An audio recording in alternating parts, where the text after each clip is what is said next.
Assalamualaikum warahmatullahi wabarakatuh. Kami dari kelompok 6 ingin mempresentasikan hasil diskusi kelompok kami yang beranggotakan yang pertama saya sendiri, Faulia Denisa dengan NIM 2004-2207. Kedua, Nanda Aulia dengan NIM 2004-2247. Yang ketiga, Wahyuni dengan NIM 2004-2057. Yang keempat, Zidan Alfarizi dengan NIM 2004-2303. A. Organisasi negara dan organisasi pemerintah. MC Farlan yang dikutip oleh Handayani-Ningrat 1990-42 menyatakan organisasi adalah suatu kelompok manusia yang dapat dikenal menyumbangkan usahanya terhadap tercapainya suatu tujuan. Organisasi dapat diartikan sebagai wadah kegiatan orang-orang yang bekerja sama dalam usahanya untuk mencapai tujuan yang sudah ditetapkan. Setiap anggota organisasi harus mempunyai dan mengetahui dengan jelas tugas, wewenang, dan tanggung jawabnya, serta hubungan dan tata kerjanya. Menurut Handayani-Ningrat 1981-43, ciri-ciri organisasi adalah sebagai berikut. A. Adanya suatu kelompok orang yang dapat dikenal. B. Adanya kegiatan yang berbeda-beda tapi satu sama lain saling berkaitan. C. Tiap-tiap anggota memberikan sumbangan usahanya ataupun tenaganya. D. Adanya kewenangan, koordinasi, dan pengawasan. E. Adanya suatu tujuan. 1. Organisasi negara. Organisasi dalam bahasa Yunani disebut organon, yang berarti alat, adalah suatu kelompok orang yang memiliki tujuan yang sama. Sedangkan negara adalah suatu wilayah di permukaan bumi yang kekuasaannya meliputi politik, militer, ekonomi, sosial maupun budaya yang diatur oleh pemerintahan yang berada di wilayah tersebut. Jadi, organisasi negara yaitu suatu kelompok orang yang berada di suatu wilayah tertentu yang mempunyai tujuan yang sama dalam suatu negara. Contoh organisasi yang ada di negara Indonesia diantaranya yaitu Muhammadiyah, Fatwa MUI. Macam-macam organisasi negara yaitu 1. Organisasi modern. Ciri-ciri organisasi modern ini adalah dibentuk dalam suatu proses berdasarkan organization planning. B.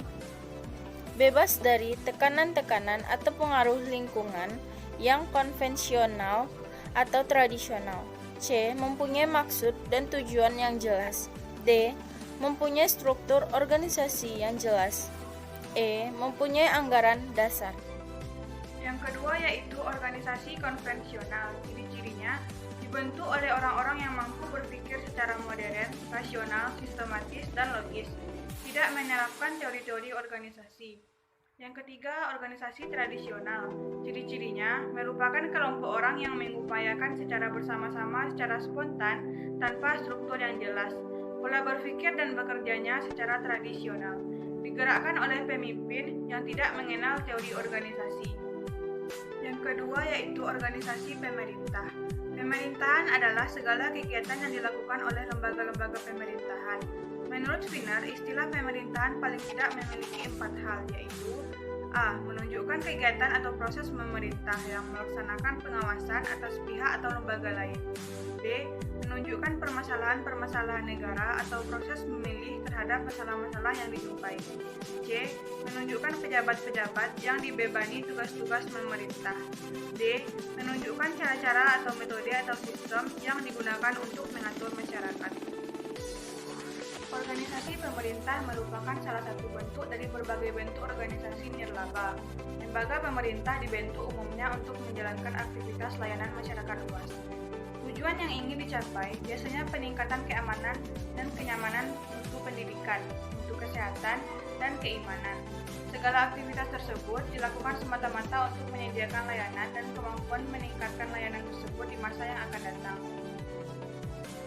Tujuan pemerintahan negara pada umumnya didasarkan pada cita-cita atau tujuan negara. Misalnya, tujuan pemerintahan negara Indonesia adalah melindungi segenap bangsa Indonesia dan seluruh tumpah darah Indonesia dan untuk memajukan kesejahteraan umum, mencerdaskan kehidupan bangsa, serta ikut melaksanakan ketertiban dunia yang berdasarkan kemerdekaan, perdamaian abadi, dan keadilan sosial. Selain itu, organisasi pemerintahan di Indonesia dapat dibedakan dalam beberapa tingkatan, antara lain: 1. Organisasi pemerintahan tingkat pusat atau nasional yang disebut aparatur penyelenggara negara. Yang kedua, organisasi pemerintahan tingkat provinsi yang disebut pemerintahan daerah provinsi.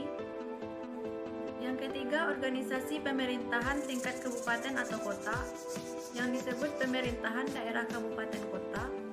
Dan yang keempat, organisasi pemerintahan tingkat desa atau kelurahan yang disebut pemerintahan desa atau kelurahan. Hubungan antar organisasi negara. Hubungan antar alat-alat negara atau yang lazim disebut dengan lembaga negara merupakan hubungan kerjasama antar institusi-institusi yang dibentuk guna melaksanakan fungsi-fungsi negara. Berdasarkan teori-teori klasik mengenai negara, setidaknya terdapat beberapa fungsi negara yang penting, yaitu fungsi eksekutif, dalam hal ini presiden, perdana menteri, atau raja; fungsi legislatif, dalam hal ini Dewan Perwakilan Rakyat; dan kekuasaan yudikatif seperti Mahkamah Agung. Secara konseptual, tujuan diadakannya lembaga-lembaga negara atau alat-alat kelengkapan negara adalah selain menjalankan fungsi negara, juga menjalankan fungsi pemerintahan secara aktual. Dengan kata lain, lembaga-lembaga itu harus membentuk satu kesatuan proses yang satu sama lain saling berhubungan dalam rangka penyelenggaraan fungsi negara. 1. Kekuasaan legislatif. Legislatif adalah struktur politik yang fungsinya membuat undang-undang. Lembaga-lembaga ini dipilih melalui pemilihan umum yang diadakan secara periodik dan berasal dari partai-partai politik. 2. Kekuasaan eksekutif. Eksekutif adalah kekuasaan untuk melaksanakan undang-undang yang dibuat oleh legislatif. Eksekutif di era modern biasanya diduduki oleh presiden atau perdana menteri. 3. Kekuasaan yudikatif. Kekuasaan yudikatif berwenang menafsirkan isi undang-undang maupun memberi sanksi atas setiap pelanggaran atasnya. Hubungan antar organisasi pemerintah. Unit kerja pemerintah adalah organisasi yang tugasnya membantu pelaksanaan kebijakan pemerintah pusat dan daerah. Unit ini di Indonesia biasanya disebut dengan dinas. Misalnya Dinas Perhubungan tingkat pusat dan provinsi yang mengatur arah kebijakan mengenai transportasi, telekomunikasi, dan pelaksanaannya di lapangan. Dinas Kesehatan yang mengatur tentang kebijakan dan pelaksanaannya di tingkat pusat dan daerah. Unit kerja pemerintah ini mempunyai organisasi di atasnya, seperti Departemen Kesehatan dan Departemen Perhubungan. Selain itu, pelaksanaannya akan mencakup organisasi lain di bawahnya. Misalnya Dinas Kesehatan akan membawahi Pusat Kesehatan Masyarakat atau Puskesmas dan Rumah Sakit Umum Daerah. Hubungan pusat dan daerah dalam pemerintahan Indonesia terbagi menjadi dua, yakni pemerintah pusat dan pemerintah daerah.